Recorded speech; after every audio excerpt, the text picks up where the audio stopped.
本當の戦いはここからだ！喂，又嚟料啦！我阿勤啊，今日同大家介紹嘅就係佢啊 SHF Ultraman Saga。咁啊，望一望個盒先啦。咁就前面啦、側邊啦、後面啦。咁馬上事不宜遲啊！即刻同大家開咗佢先。OK， 開出嚟啊！今次嘅說明書咧就係印咗個盒嘅側邊嘅。咁今次嘅配件分佈咧就係咁樣嘅。一開出嚟已經見到我哋今集主角嘅本體啦、特效配件、支架同一啲替換手型嘅。咁馬上事不宜遲啊！即刻同大家開出嚟望真啲先。OK， 開出嚟啊！喂，好鬼靚仔喎，成隻啲漸變色咁，靚立立嘅，喂，好靚喎，真係唔錯喎，唔係講笑。咁俾大家望一望先，前面啦、側面啦、後面啦，咁同大家玩下個可動先，頭轉冇問題嘅。左右咬，前後耷，個可動比較少啊。肩胛位置咧可以獨立去調校嘅，有獨立嘅可動。雙手平舉，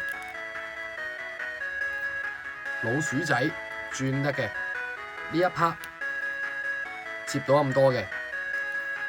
咁前臂位置咧都可以獨立轉動嘅。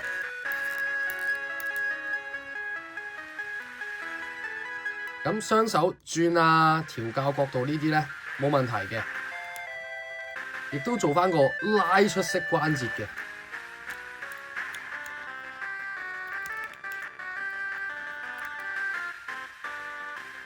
去到個身啦，個身轉 OK 嘅。順暢嘅，左右咬，前後耷，雙腳平踢，八字馬嘅，前後踢，呢一 part 轉得嘅，呢度接到咁多，腳板前後。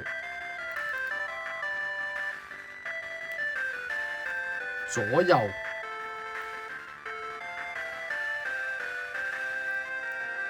腳尖，咁可動咧大致上就差唔多啦。我哋馬上咧睇埋佢啲配件先。OK， 配件咧就有咁多嘅。咁手型方面咧，今次係會有4對嘅，全程都係左右手各一嘅。第一款手刀手啊！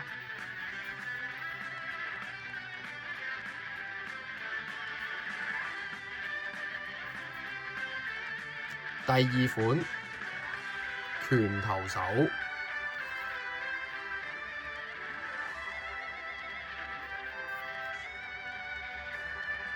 第三款造型手，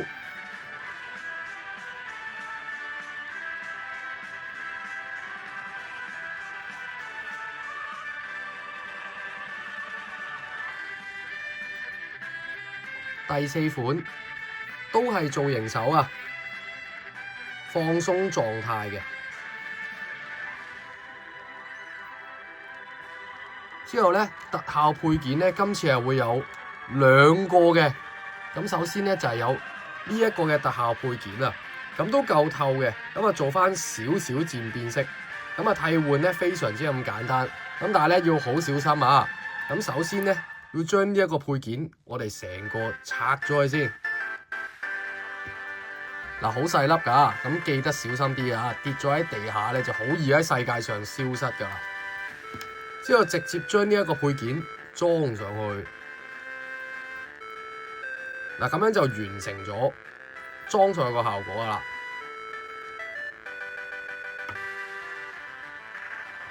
第二個特效配件啊，佢個狀態好似怪怪地喎，咁都係一樣嘅，咁佢都夠透嘅，但係做翻少少白白地咁。咁今次呢個咧就會跟多個支架同地台嘅，直接咁樣裝上去，咁樣就可以還原到佢出緊呢個特效嗰陣時嘅效果啦。咁但係個形狀真係怪怪地啊！咁啊配件完啦，我哋馬上咧揾一揾佢同其他嘅角色去比較下個身形先。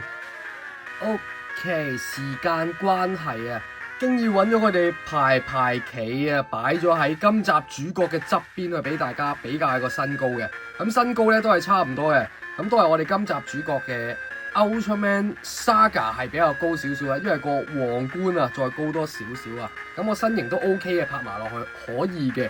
咁就可以望一望啦，前面啦，側面啦。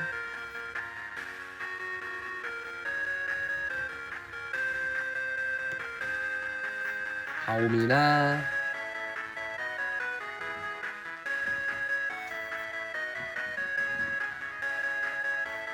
咁我身形擺落係絕對可以嘅，咁可以拍埋一齊玩嘅。咁啊身高嗰啲咧就全部都比較完啦。咁我哋馬上咧揾揾佢哋，影一影啲相，擺啲 pose 俾大家睇一睇先。今次隻 Ultraman Saga 俾我嘅感覺咧。喂，整體個感覺我覺得喂好鬼正喎，啲顏色上色我覺得喂真心唔錯喎。咁唯獨是有兩個地方係需要炸下型嘅，佢條頸咧我覺得好似長咗少少喎。如果短翻啲個效果好似會靚啲啫。咁同埋個特效配件啊，個特效配件嗰個形狀就真係啊好似太過寫實喎，個感覺怪怪地喎。咁就之前Ultraman Zero 啦、蒂娜啦同埋高斯都有嘅，咁冇理由唔入埋佢啦。喂，佢真係真心正喎。咁啊，睇下咁多位師兄對佢有冇愛啦。最後為大家送上彩蛋先。本當の戦いはここからだ。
咁今集呢，大致上呢就差唔多啦。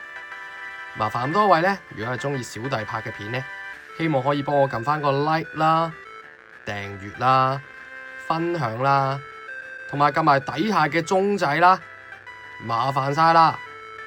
另外我仲有開咗 Instagram 同埋 Facebook 專頁㗎，有時間大家可以去交流下啦。咁我哋下條片再見啦。拜拜。